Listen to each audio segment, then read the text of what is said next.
वंदे नवघन श्यामम आत्मारामम मनोहरम। एक महात्मा से साधक स्तर का एक व्यक्ति मिला। उसने कहा, महात्मन, मैं अपने जीवन में अनेक प्रकार की कठिनाइयों का सामना कर रहा हूँ। अनेक कामनाएं हैं, उनकी पूर्ति होना तो दूर। अभी तो न जाने कितनी समस्याओं से मैं जूझ रहा हूँ।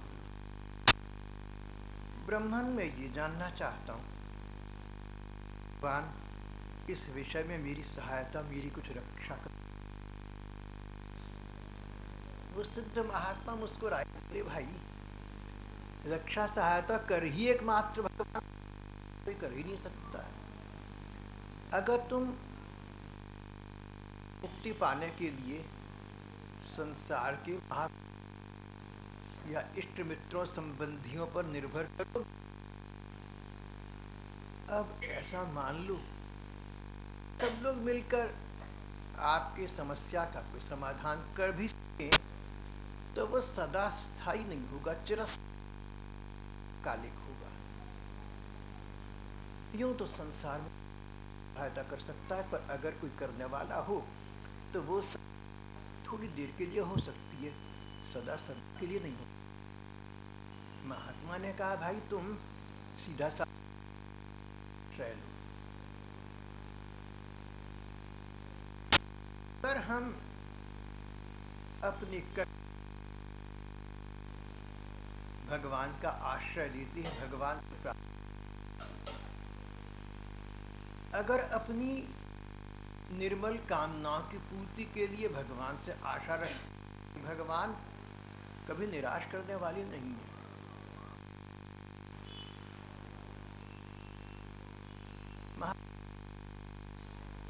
कि तुम भगवान से करने का माध्यम चुन लो, तो रूप का ध्यान करके अपनी मन की वो बात संबोधित कर दो।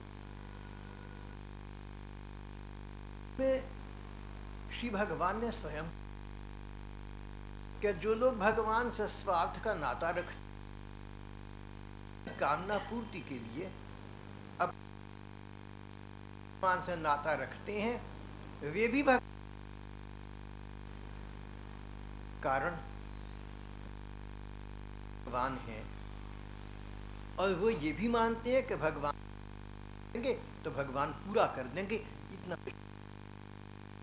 भगवान पर है, तो भक्त तो वे भी हैं। ये तो भक्ति का सर्वोत्तम पक्ष निष्काम प्रार्थना है। पर जो लोग कष्ट निवृत्ति के लिए प्रार्थना करते,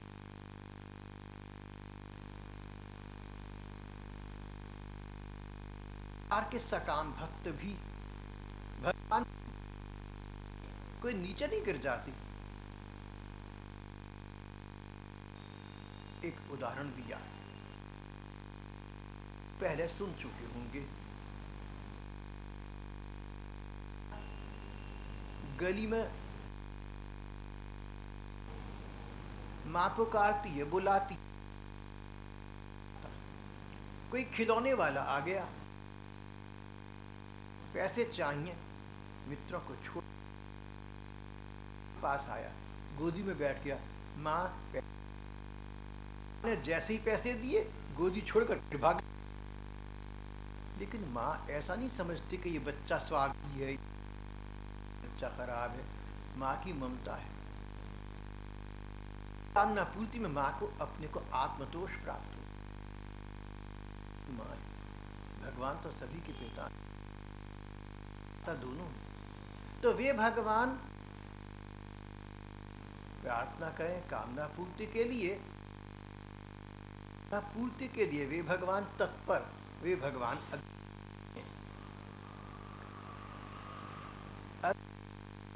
भगवान से प्रार्थना अपने किसी इष्ट सिद्धि के लिए, अपना कोई कार्य सिद्ध करने के लिए तो आप एक बात का उसमें ध्यान रखना पड़ेगा। हम प्रार्थना निर्मल, प्रार्थना ऐसी होनी चाहिए हरास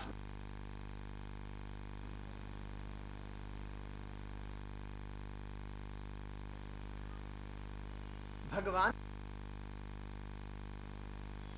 कि अगर हमारे कल्याण में है ना पूरी कर देंगे। अगर भगवान तो हमारी कामना को अंगीकार न किया, स्वीकार, और हमारे मन में ये संदेह न आए कि देखो या तो भगवान है नहीं, भगवान सुनते नहीं है, प्रार्थना मार्ग भी। तो इस विश्वास के साथ कि ठाकुर हमारी प्रार्थना को पूरा करना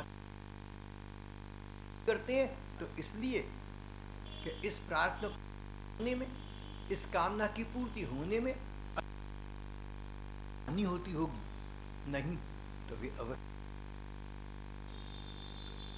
भगवान से प्रार्थना की, कष्ट निवारण के लिए की, रोग से मुक्त होने, आर्थिक कठिनाई से मुक्त होने के लिए कर दी। किसी प्रकार भी भगवान से प्रार्थना कर दी ना, या अब वो प्रार्थना पूरी अगर भगवान की अस्तित्व विश्वास हो, न भगवान की कृपा शक्ति में अविश्वास, और इतना ही नहीं, फिर वो अंग्रेजी की वन और नन, ये सिद्धांत हो हमारा। से प्रार्थना करने पर भी कामना पूरी नहीं होती तो हम किसी हटाएंगे। हम ये मानते हैं कि उन भगवान से ऊपर हित करने का इच्छुक और भला करने का सामर्थ्य रखने वाला अतिरिक्त और कोई नहीं। अगर भगवान से प्रार्थना पूरी न होने पर हम किसी देवी देवता का, किसी साधु संत का द्वार खटखटाते हैं, तो हमने भगवान को इंसान माना, भगवत विश्वास तो फिर न हुआ। अगर भगवान को मानता हो, भगवान सुनते हैं, बात सुन रही हैं, और पूरी नहीं करेंगे तो पूरी हमारा भला देखा होगा। ठीक बच्चे के किसी आग्रह को पूरा न करे तो इस बच्चे को चाहे समझ ना हो, मगर माँ ऐसा मानती है, आग्रह पूरा करूंगी तो बच्चे की हानि होगी। इस प्रकार की आस्था, इस प्रकार की निष्ठा के साथ भगवान से प्रार्थना करें, समस्या समाधान के लिए करें, किसी भी स्थिति को निर्मूल करने के लिए करें, किसी कामना की पूर्ति के लिए करें। पर्युक्त अनिवार्यताएं अगर हमारी मन में है, प्रार्थना करने का हमारा अधिकार है। हमारी प्रार्थना निर्मल और भगवान उस प्रार्थना को पूरा कर भी देंगे, ये भी मन निश्चित रखना चाहिए। जब भगवान से कोई तो व्यापार न करने लगना। तुम मेरा ये काम करा दोगे इतने समय से पूर्व तो मैं तुम्हें लगाऊंगा, मैं मंदिर में ठाकुर को पोशाक पहनाऊंगा, मैं 3 वर्ष तक गंगा जी के कृष्ण स्नान करता रहूंगा। भगवान अपने हैं तभी तो कामना पूरी करेंगे। भगवान किसी प्रकार का व्यापार करना उचित नहीं है कि जब कार्य सिद्ध हो जाए भोग लगा दें प्रसन्नता के रूप में। हमारा सौदा निभा दिया उन्होंने, हमने सौदा नहीं, भक्ति की दृष्टि से, प्रीति की दृष्टि से। कई शुभ कार्य होने पर यहाँ के कई बहन भाई यहाँ ठाकुर जी के भोग ले आती हैं। प्रकार ठाकुर जी ने आपकी कामना पूरी कर दी, करने के बाद आपको प्रसन्नता हुई, प्रसन्नता का रूप ये बना, भोग लगा दिया, बहुत अच्छा किया। कहीं प्रकार के भी साधक भक्त हैं कि कामना की, समय आ गया,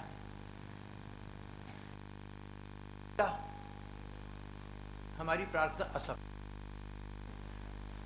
जो चाहा था सो परिणाम न हुआ, परिणाम हो गया।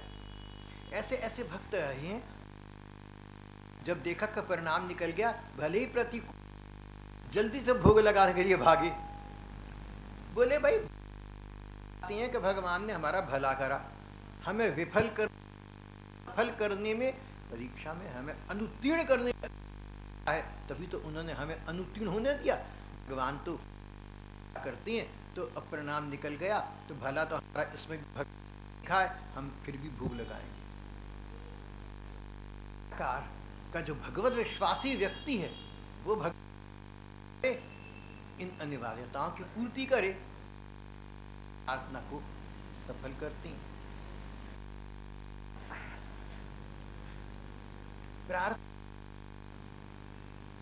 जब से संसार आरंभ हुआ से आज तक सभी देशों में, सभी जातियों में, सभी कालखंडों में, बड़े सब प्रकार के लोगों ने भगवान की प्रार्थना। पूर्व काल की बात है, जब महाभारत के अनुसार पांडव पत्नी दुशासन आदि चीरहरण करना चाहा, तो द्रौपदी भगवान कृष्ण को भाई, उन्होंने प्रार्थना ये नहीं कि हे कृष्ण मेरे भैया मेरी रक्षा करो, मैं संकट में हूँ इत्यादि। उन्होंने भगवान पर कष्ट काल होने पर भी है भगवान पर क्रोध किया। कौरवाणम निमग्नाम माम किम न जानासी केशव, कौरव मेरा तिरस्कार कर दिखता नहीं तुम्हें, से कहना किम न जानासी, क्या तुम नहीं जानते हो? अरे ठाकुर तुम का बैठे हो, ये दृश्य दूर हो रहा है, सो तो ठीक है, ये दृश्य नापुर का, मेरठ के पास।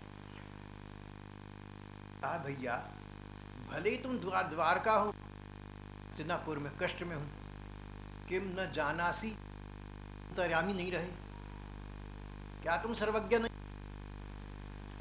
तो बहन की अब सम्मान रक्षा के लिए क्या तुमसे हाथ जोड़कर करें, तब तुम करोगे? प्रार्थना का रूप है, देखिए अधिकार है अपना अपना। और आप सब जानते हैं भगवान द्रौपदी के चीर के रूप में प्रकट हो गए थे, वस्त्रावतार हुआ भगवान का। भगवान से प्रार्थना करना उपादेय है, प्रति निष्ठा आस्था पूरे संबंध कुछ भी हो। लगभग 70-80 बरस पहले विलायत के प्रधान चर्चिल थे।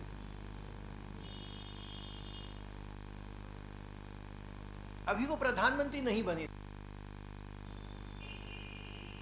एक समाज केवल संवाददाता थे, war correspondent of the Morning Post London, ये उनकी पदवी थी। युद्ध चल, महायुद्ध, विश्व युद्ध, एक क्षेत्र में चर्चिल ऐसे फंस गए, पंडाल में दूर दूर तक शत्रु थे, कोई निकलने का उपाय न था। चर्चिल घबराई। संवाददाता के निभाकर अपने राष्ट्र का कोई हित करना चाहती थी, तो दुगनी अपराधी हो गए थे कि समय घर यहां से बाहर जहां तक भाग सकते थे, जहां तक पकड़े ना जाए तहां तक, और गांव के पहुंच गए। एक मालगाड़ी खड़ी थी, मालगाड़ी आगे बढ़ी, जहां जाकर उसने उतारा तो वहां देखा तो ये तो शत्रुओं का ही पंडाल था।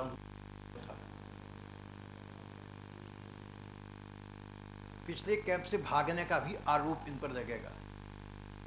थे कि बचूंगा नहीं, अंत समय आ गया। जो पहला दुश्मन का दिल को दिखा, ये सोचकर कि भाई जाना तो है, अब ये कैंप क्या और वो कैंप क्या, जो जाकर बात कर लेते हैं, मर जाएंगे कोई बात। भगवान से प्रार्थना करते हुए कैंप में प्रविष्ट हुए। एक सिपाही ने देखा, शक की निगाह से देखा, कौन हो तुम? ये तो सोचकर गए थे कि सब कुछ बोल देना, मरना तो है। आत्मविश्वास के साथ बोले, विंस्टन चर्चिल, वार कोरेस्पोंडेंट, मॉर्निंग पोस्ट लंदन। उनकी टोन ये थी कि जो करोगे कर दो। मरते समय आदमी ये सोचता है। उस सिपाही ने कहा, झूठ बोलते हो? बोला, झूठ नहीं बोलता, सच बोलता हूं। अपना एक कार्ड, उसने इनकी आंख, बोला आप चर्चिल हैं? बोला कार्ड दिखा रहा हूं आपको, बना जगह से। उसने हाथ, चलो अंदर, बड़े अधिकारी के भेद दूर दूर तक। एक ऐसा कैंप था जो अंग्रेजों का अपना था, जो चोरी खवा था। थोड़े से आदमी बैठे हुए थे वहां बाजी करने के लिए, और उनको डर था कि अगर हम पकड़े गए तो क्या हो। और देखते देखते 5-7 जनों का ये छोटा सा एक अपने स्थान से उड़ा और सुरक्षित स्थान पर पहुंच गया। आत्मकथा में कहते हैं, माई प्रेयर्स वर आंसर्ड, मुझे मेरी प्रार्थना का फल मिल गया।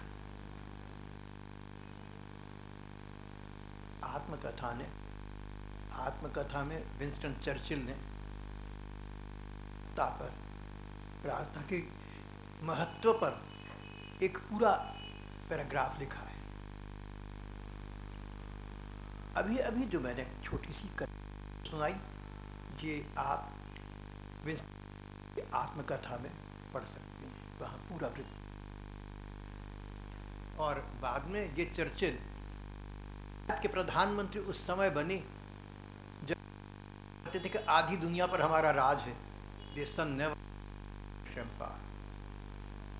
चर्चिल कहते, देखिए भगवान ने मुझे कहां से कहां पहुंचा। अभी 10-12 बरस पहले ब्राह्मण देवता ठाकुर जी की मूर्ति पर धराई हुई थी। घर से बाहर जाते तो उनसे कहकर जाती थी, अमुक स्थान पर अमुक कार्य के लिए जा रहा हूं, अवधि के पश्चात वापस लौटने की आशा है। कहीं जाए ना तो माता पिता हो, बड़े बुजुर्ग, उनसे कहकर। फिर एक दिन खड़े कुछ सूझी तो बोले कि ठाकुर, बड़ी लड़की का तुमने विवाह करा दिया था, वो लेकिन अब छोटी भी बड़ी हो गई है, जरा उसका भी। मैं तो जरा काम पर जा रहा हूं, और चली गई। देखते देखते छोटी वाली का भी हो गया। आमू ठाकुर जी से कहकर चला जाता हूं, हो जाता है। लोगों को अपने आसपास या दूर पास देखा है जिनको प्रार्थना के वस्तु की प्राप्ति हो जाती है। अपने छोटे से इस परिसर में भी ऐसे बहन भाई मिल जाएंगे होंगे जिनको अपने को याद आ रहा होगा कि पूरी हो गई।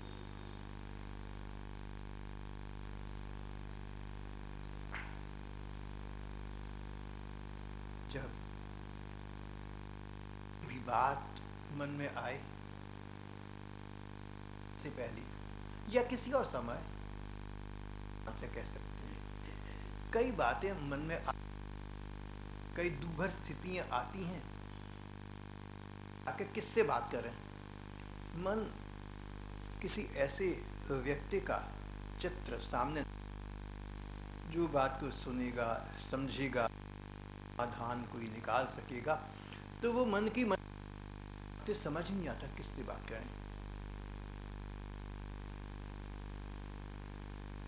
और बात स्थिति ऐसी है कि बेचारा भगवान भी क्या करेगा इसमें। मन कहता है मेरी स्थिति इतनी विषमता की है कि भगवान भी इसमें, मैं उनसे प्रार्थना करूं तो भी क्या कर सकेंगे। वो जो कवि हुए टेनिसन, एल्फ्रेड लॉर्ड,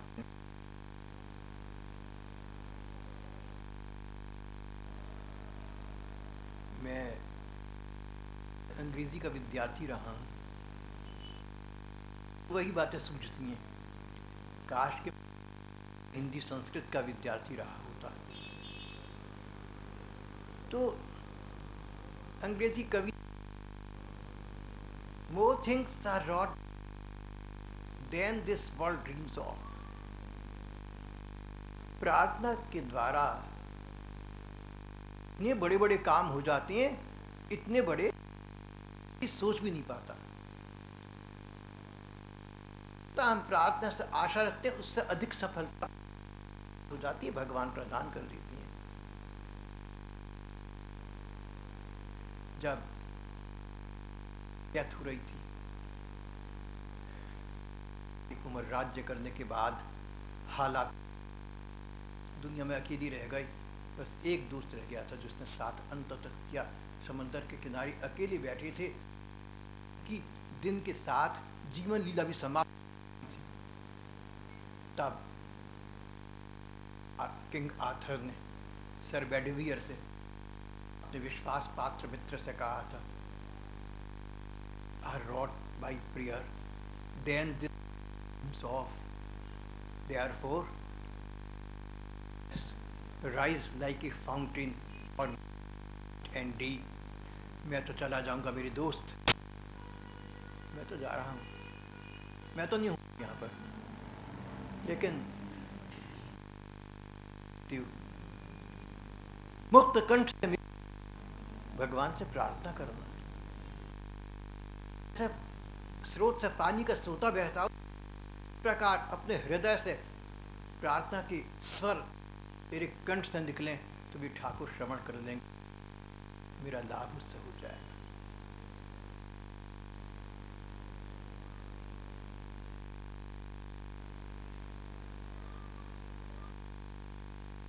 इतना सिद्धांत तो निश्चित है, से प्रार्थना करो तो भगवान प्रार्थना, और प्रायः प्रार्थना पर उस प्रार्थना को पूरा भी कर देती हैं।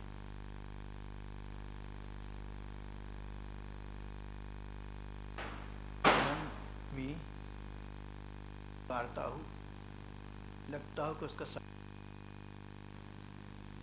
तो मन ही मन, अंतिक मन से अपने ठाकुर से कह देना, वे सब समस्याओं का समाधान करना जानते हैं। कर तुम था करके असंभव को संभव कर सकते, विश्वास और निष्ठा रखनी चाहिए, कहता है।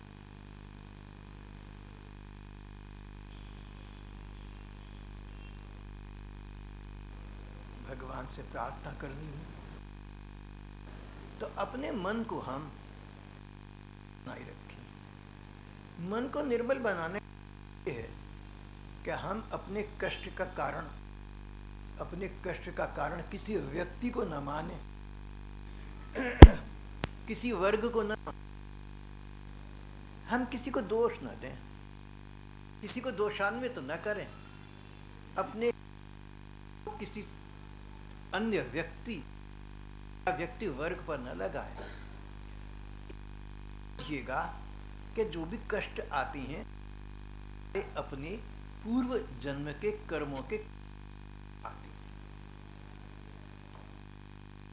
इतने हमारे जन्म हो चुके, उन अनेक जन्मों में हमने किए होंगे, बुरे कर्म भी किए होंगे, कर्मों का फल मिलता है, सुख संपत्ति, तब तो कुछ विचार ही नहीं आता। वो तो लगता है हमारा जन्म सिद्ध अधिकार है, लेकिन आता है तो ये विचार प्रायः नहीं आता इसी कर्मों का फल होगा। हमारे संस्कृत साहित्य वाङ्मय का अध्ययन करके दी तो सारे संसार के साहित्य में हमारा पौराणिक साहित्य ही ऐसा है, न जाने कितने लोगों के पूर्व जन्म बताता है।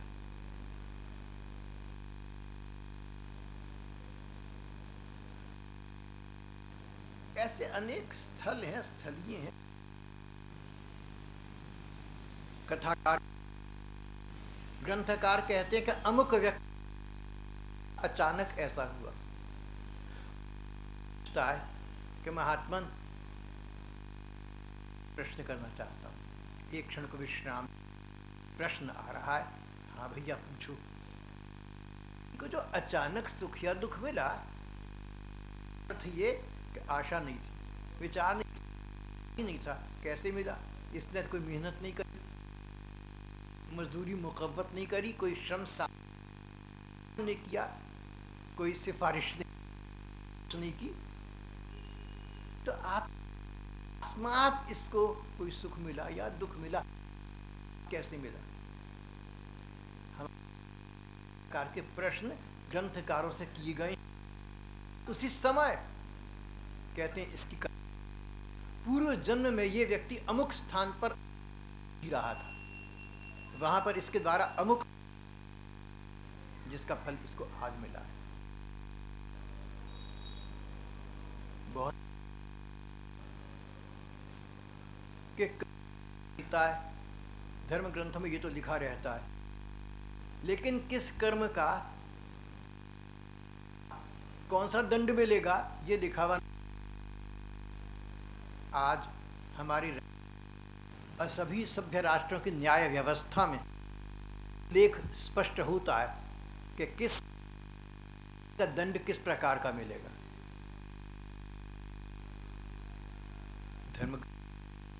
धर्म नहीं मिलती, विद्वान महा ऐसा नहीं है, पढ़कर तो देखो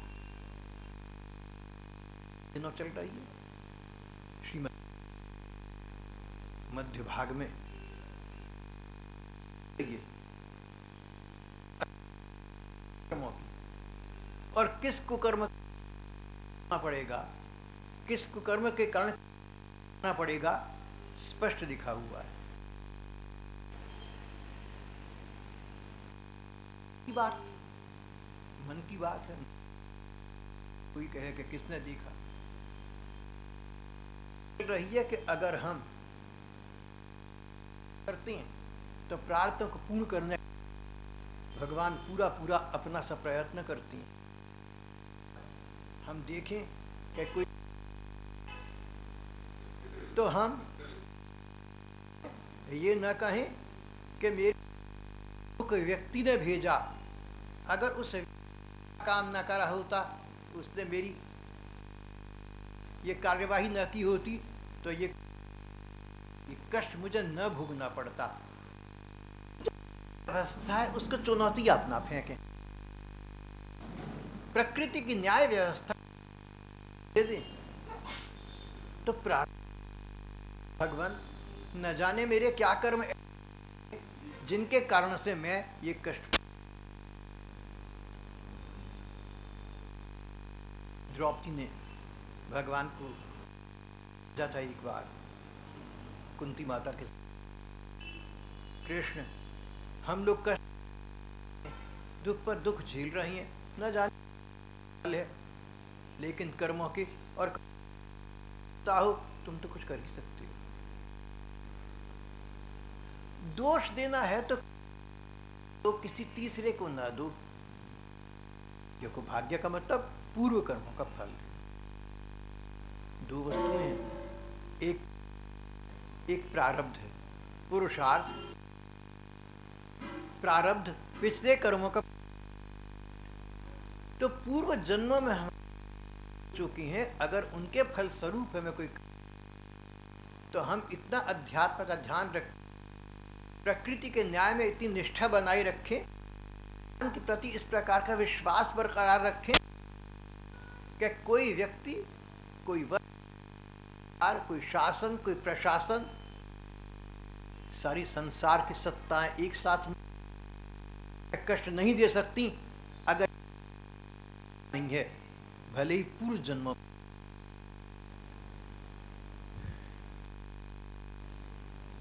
तो जब हम दूसरों को कारण नहीं मानते हैं और फिर भगवान से भगवान प्रार्थना को फलीभूत कर देती है।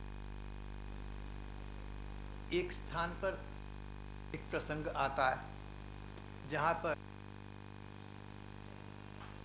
महाभारत न च मे प्रवृत्ति, मैं जानता हूं कि धर्म असत और सत, अच्छा बुरा क्या है जानता हूं, सत्कर्म और कुकर्म को पहचानता हूं, जो उचित कर्म है वो करना चाहिए उस, लेकिन मेरी एक विवशता है, न धर्म करने की मन ही नहीं जाता, मन करता ही, जानता हूं कि उचित कर्म क्या है, जानता है धर्म क्या है, जानता, लेकिन उस धर्म कर्म करने को मन मानता ही नहीं। जानाम्य धर्मम न, मैं अधर्म भी जानता हूं, मैं जानता हूं कि अमुक कर्म पाप, जानता हूं ऐसा करना बहुत घोर अपराध है, लेकिन अपने आप को वहां से निवृत्त कर पाता। जैसे कोई मद्यप शराबी और लाख प्रयत्न करे, पीता हूं कल से नहीं पीऊंगा, तो उसका आता ही नहीं, अपनी प्रकृति से विवश होकर मद्यपान कर बैठता है। चर्चा कर रही थी, कहने लगी स्मोकिंग ऐसी लत है, ऐसी बुरी आदत है जो सदा सदा छोड़ नहीं सकता, no one can give it up for life. कि लड़का बोला क्यों, मैं जीवन के छोड़ चुका, छूट नहीं सकी, तो कई बार छोड़ चुका सदा के लिए, पहली बार सदा के लिए छोड़ी तो दोबारा आया, क्योंकि पहले दोबारा शुरू कर दी थी इसने। ये लत है, व्यसन है, छूटते नहीं। इस प्रकार महाभारत के एक पात्र ने कहा, काम्य धर्मम न च मे निवृत्ति, को जानता हूं, पाप को जानता हूं, अपराध, लेकिन उससे अपने को निवृत्त नहीं कर प्रकार मद्यप अपने को मद्यपान से, जिस प्रकार शराबी शराब से नहीं बच पा रहा है लेकिन लाचार हो जाता है, ऐसी मेरी स्थिति है। त्वया हृदय केश हृदय स्थितेन यथा तथा करो, बस अब तो ये चाहता हूं कि हे तन मन के मेरे स्वामी है भगवान, तुम मेरा प्रभार अपने हाथ, मेरा प्रभार, मेरा चार्ज हमें ले लो, जो मुझे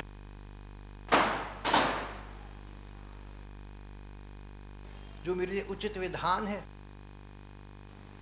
उसकी प्रेरणा करो, प्रदान करो, मुझसे वही करवाओ। नहीं करना चाहिए जो पाप है, जो अपराध है, उससे तुम, अगर तुम्हारी संकल्प शक्ति काम करेगी, के मार्ग पर प्रवृत्त हो सकता हूँ। अगर तुम्हारी संकल्प शक्ति काम करेगी तभी मैं के मार्ग से निवृत्त हो सकता हूँ। भगवान मेरी कि मुझे धर्म के मार्ग पर चल, और धर्म के मार्ग पर चलने से करो ठाकुर, तुम मेरे लिए इतना कर दो। तब भगवान से कितनी अच्छी की गई है। अपने मन की सच्चाई से कहना, ये तो लोगों की स्थिति बन जाती होगी। काम नहीं करना चाहिए लेकिन विवश होकर, और जो करना चाहिए उसको जानने के बाद से बच निकलते हैं, कतरा जाते हैं, नहीं करते हैं। तो भगवान से ऐसी स्थिति में कि हे ठाकुर, धर्म अधर्म के मैं तो विचलित हो जाता हूँ, मैं तो काम नहीं कर पाता, मैं तो उचित नहीं, लेकिन मेरे हृदय में स्थित होकर तुम मुझे ऐसी दान करो कि मैं उचित बात पर चलूं, बात से बचता रह सकूं। भगवान तुम ऐसे वीर पर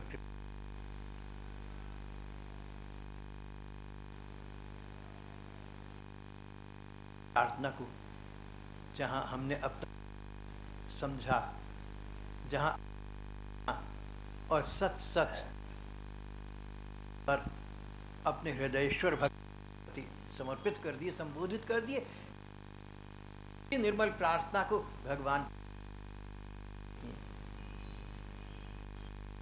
तो उन महात्मा ने कहा तो तुम किसी कष्ट से निवारण है, तुम किसी कामना की पूर्ति, हमारा ये विश्वास हो और कर देंगे इतना कि भगवान के कोई संदेह न करो, और यत्र तत्र जहां तहां अन्यत्र तो भगवान तुम्हारी प्रार्थना सुन रहे हैं और तुम्हारे कल्याण के प्रति भगवान तो अपने जनों कातर रहती हैं। इस विश्वास के साथ तुम प्रार्थना करो। तो मन की आंखों से देख, मेरे सामने हैं, उनके प्रति प्रीति है, प्रेम भाव है, वे मुझे दृष्टि से देख रही हैं, वो मेरे पर चाह रही हैं। भगवान की सदैव दृष्टि, उसका ध्यान करते हुए, उस पर करते हुए भगवान से प्रार्थना करें, फल करेंगे। उन महात्मा ने कहा कि अपनी की पूर्ति के लिए किसी करना कोई बुरी बात नहीं है, तो नहीं हो सकता, सर्वोत्तम पर मांगना है, लेकिन जिस प्रकार अपनी आग्रह की पूर्ति के लिए प्रकार तुम अपनी कामना भगवान के चरणों का आश्रय ले सकते हो। पाए आश्रय का साधन प्रार्थना करोगे तो सीधी भगवान पहुंच। भगवान से प्रार्थना करना ही अपने जीवन को एक उत्तम संयंत्र है।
वंदे नवघन श्यामम स्वात्मा रामम मनोहरम। श्री भगवान के प्रति मन में आत्मीयता होना सर्वोपरि उपलब्धि है।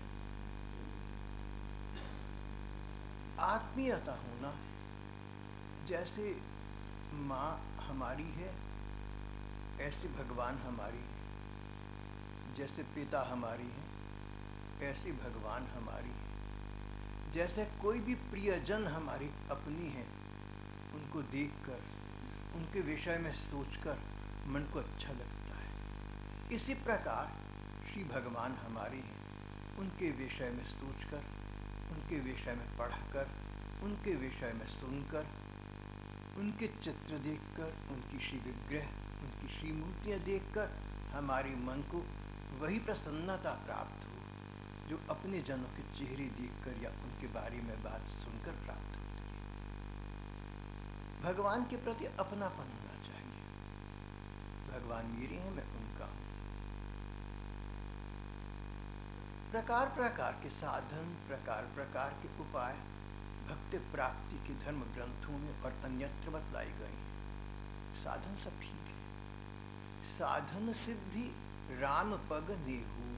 सब साधनों की सफलता एक ही बात में है, राम पग नेहू, भगवान के चरणों में नेह, हमारा प्रेम। प्रेम का मतलब अपनापन।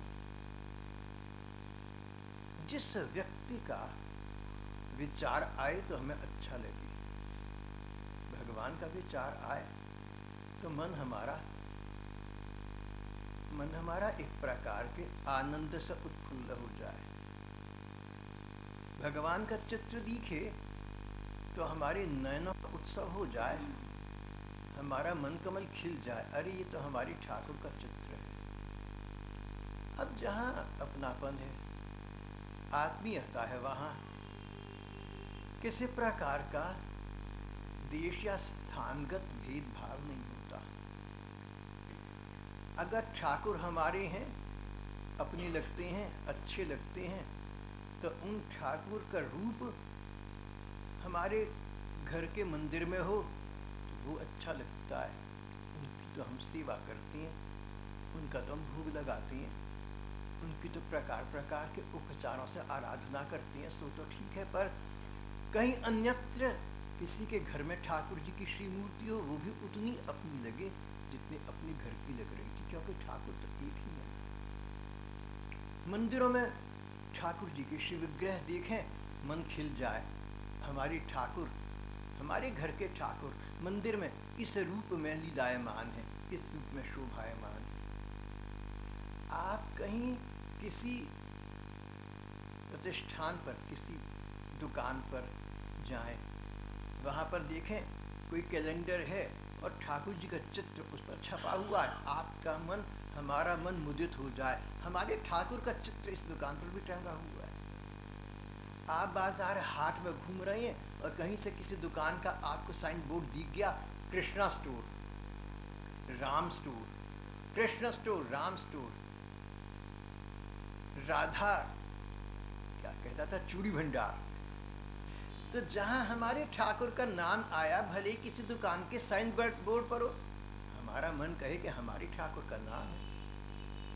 जिस प्रकार आपके माता पिता का चित्र संसार में कहीं किसी के पास भी हो तो आप कहेंगे मेरे माता पिता का चित्र है। जिस प्रकार पति देव का चित्र कहीं भी दिख जाए तो पत्नी कहेगी मेरे पति देव का चित्र है।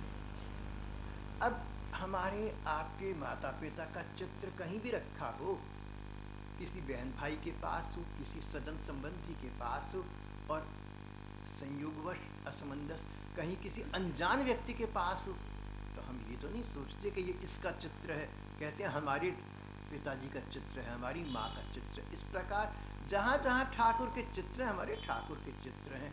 किसी घर आप दर्शन करने गए, किसी मंदिर में दर्शन करने गए, आपको सुख मिला, मेरे ठाकुर किस रूप में यहाँ लीलायमान है। ठाकुर जी के प्रति ये अपनापन होना ही सब मार्गों का लक्ष्य है। इतना ही नहीं, हम किसी ऐसे संस्थान में जाएं किसी ऐसे मंदिर मस्जिद में जाएं जहां भगवान की साकार उपासना नहीं है, निराकार भगवान की उपासना है। हम किसी गुरुद्वारे में जाएं, अरे हमारे ठाकुर का घर है ये। जो गुरुद्वारे हैं हमारे ठाकुर का घर है, उनको देखकर अपने भगवान का स्मरण होना चाहिए। हम गिरजाघर के सामने से गुजरें, किसी मस्जिद के सामने से गुजरें, अरे हमारे ठाकुर का भवन है, हमारा मस्तक नत हो जाए, हमारी करबद्ध हो जाए, हम मन ही मन या स्वरूपतः उनको प्रणाम करें। ये मंदिर, ये मस्जिद, ये गुरुद्वारे, ये गिरजाघर सब हमारे ठाकुर के। यही कारण है कि भक्ति मार्ग में भगवान के प्रति जो प्रेम का मार्ग, उसमें किसी प्रकार का भेदभाव नहीं होता। हमारे धर्म ग्रंथ वर्णाश्रम धर्म के नियमों से भरी पड़ी है। ब्राह्मणों का ये धर्म है, शूद्रों का ये धर्म है, तुम ऐसा करो, तुम वैसा मत करो। विधि निषेध कितने दिए पड़े हैं, डोंट्स एंड मस्ट्स। और हमारे भक्ति मार्ग की संत क्या कहते हैं, सब समान है, क्योंकि सब हमारे ठाकुर का रूप जो ठहरे। अब ठाकुर का रूप है, सब ठाकुर का अंश है, सब में ठाकुर लीलायमान है, तो फिर भेदभाव किस प्रकार का, कौन अपना कौन पराया, सभी तो अपने हो गए। भगवान के प्रति अपनापन अपने मन में जगाना उचित है। जब आप भगवान का विचार करें, आप भगवान की पूजा करें, तो ये न सोचें क्या कोई परमात्मा होता है दुनिया को बनाने वाला, सबका मालिक है, और मैं तो खैर क्या चीज़ हूँ, लेकिन चलो धर्म ग्रंथ कहते हैं, साधु संत कहते हैं पूजा करो तो मैं भी पूजा करता हूँ। गलत बात है बिल्कुल। धर्म ग्रंथ कहते हैं, साधु संत कहते हैं, बहुत सुंदर कहते हैं, लेकिन आप भगवान का ध्यान ये ना करें कि ग्रंथ और संत कहते हैं भगवान आपके उतने ही अपने जितने ग्रंथों में लिखे गए, जितने संतों के अपने। अब आप में और हम लोगों में, आप हम में और संतों में क्या अंतर है? संतों ने भगवान को अपना माना, हम अपना नहीं मानते। हम कहते हैं कि संतों ने कहा पूजा करो तो हम पूजा करते हैं, ग्रंथों ने कहा पूजा करो तो हम पूजा करते हैं। अरे पूजा किसकी भैया? अपने ठाकुर की पूजा है। इसमें कोई क्या करेगा? कोई क्या करेगा इसमें? जो करना है हमने करना है, अपने मन ने करना है। भगवान का और हमारा सीधा नाता है। हम भगवान के साथ अपने नित्य संबंध को, भगवान के साथ जो हमारा जन्म जन्मांतर का नाता है, उसको हम भूले रहते हैं। तो फिर यहाँ हमें धर्म ग्रंथों की आवश्यकता पड़ती है, यहाँ हमें संत वाणी की आवश्यकता पड़ती है। वे हमें याद दिला देते हैं, देखो भाई तुम भगवान के हो, जैसे हम ठाकुर के हैं ना, हम संत जन ठाकुर के हैं, जैसे हम धर्म ग्रंथ तुम्हारे ठाकुर के हैं, ऐसे तुम भी तो अपने ठाकुर के हो। संतों और ग्रंथों का लाभ हमें स्वरूप बोध कराना है। वो हमारे स्वरूप का हमें बोध कराती हैं, वो हमें याद दिलाती हैं कि हम ठाकुर के हैं। जैसे वो ठाकुर के, ऐसे हम ठाकुर के। वो जानते मानते हैं, हम जानते तो हैं लेकिन मानते नहीं, हम भूले रहते हैं।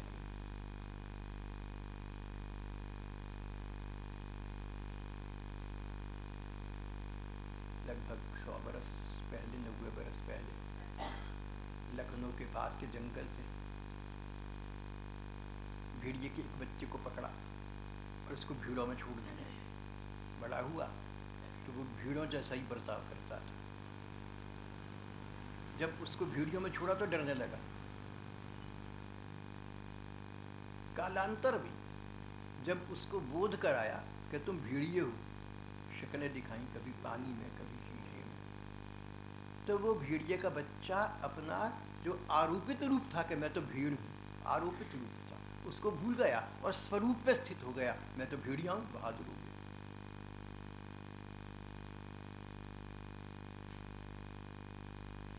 तो हम लोग, हमारा स्वरूप क्या है, हमारा अपना रूप क्या है? हम भीड़ हैं या भेड़िया हैं? हम ठाकुर के हैं या संसार के हैं? हम ठाकुर के हैं। उन्होंने बनाया हमें, उन्होंने भेजा हमें संसार में तमाशा देखने के लिए। हम तमाशे के बनकर रह गए। इसी का नाम माया है। तमाशे के बनकर रह गए का मतलब क्या है कि हम माया मोह में पड़ गए, हम अहमता और ममता के ग्रास बन गए। हमने समझा कि हम अमुक भूखंड के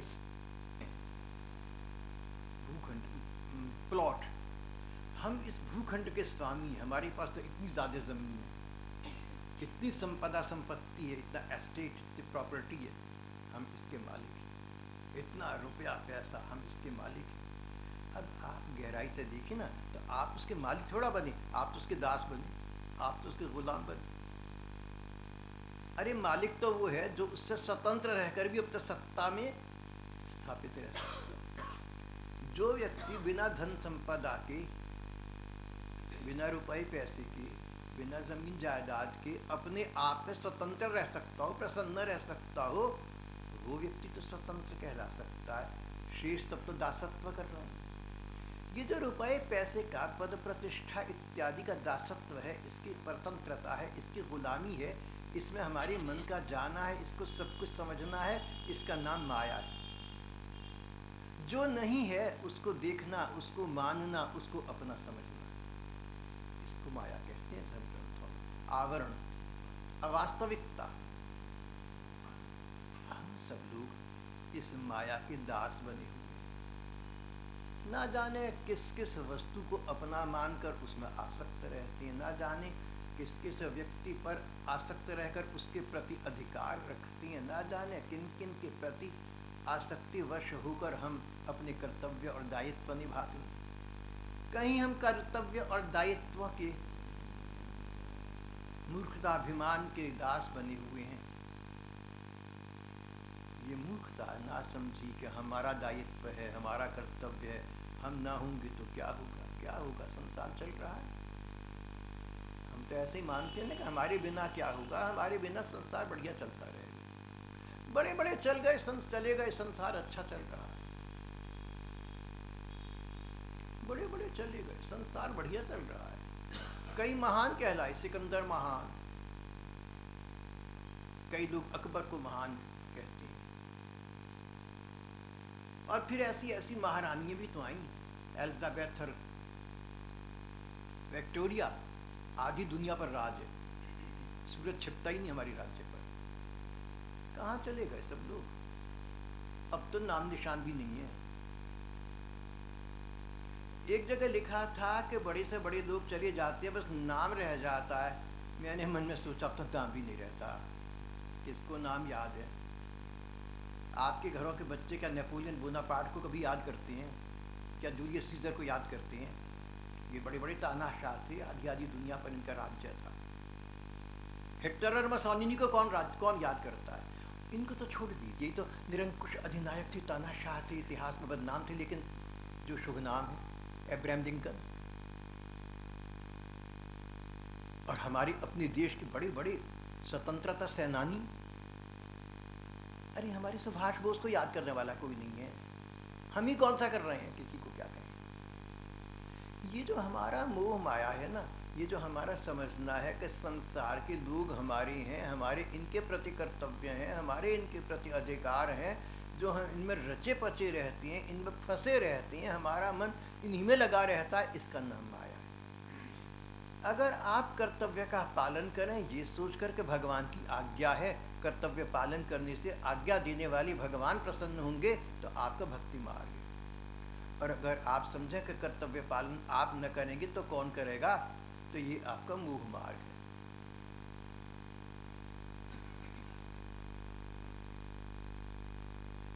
संसार में हम लोग सब अपना अपना तमाशा दिख रहे हैं।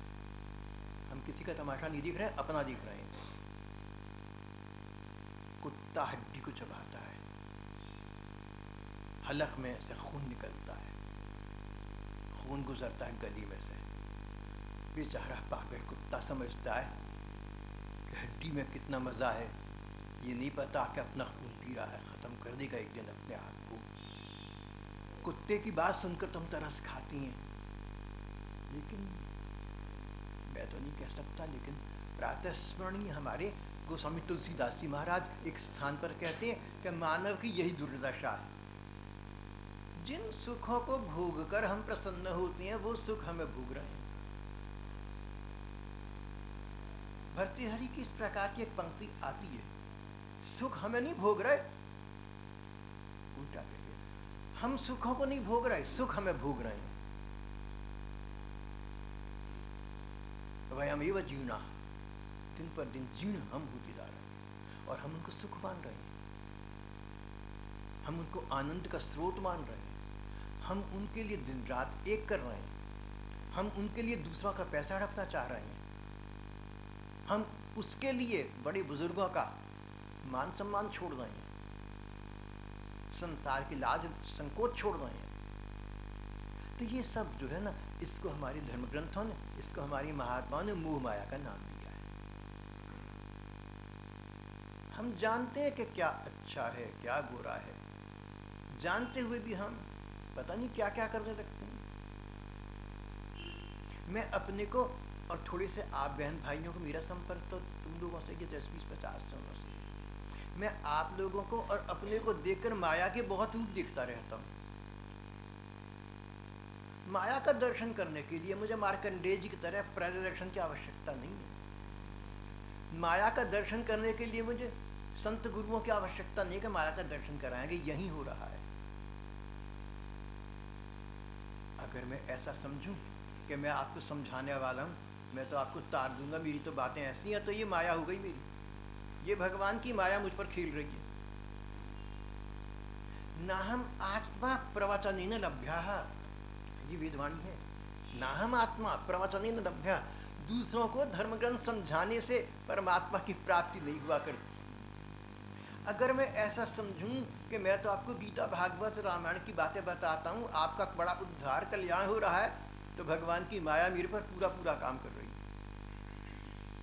अभी तक तो भगवान की थोड़ी सी कृपा है, पता नहीं अंतर मन में क्या होगा, लेकिन बाहर जो मन का पता है वो ये, निज गिरा पावन करन कारण राम जस तुलसी का हो।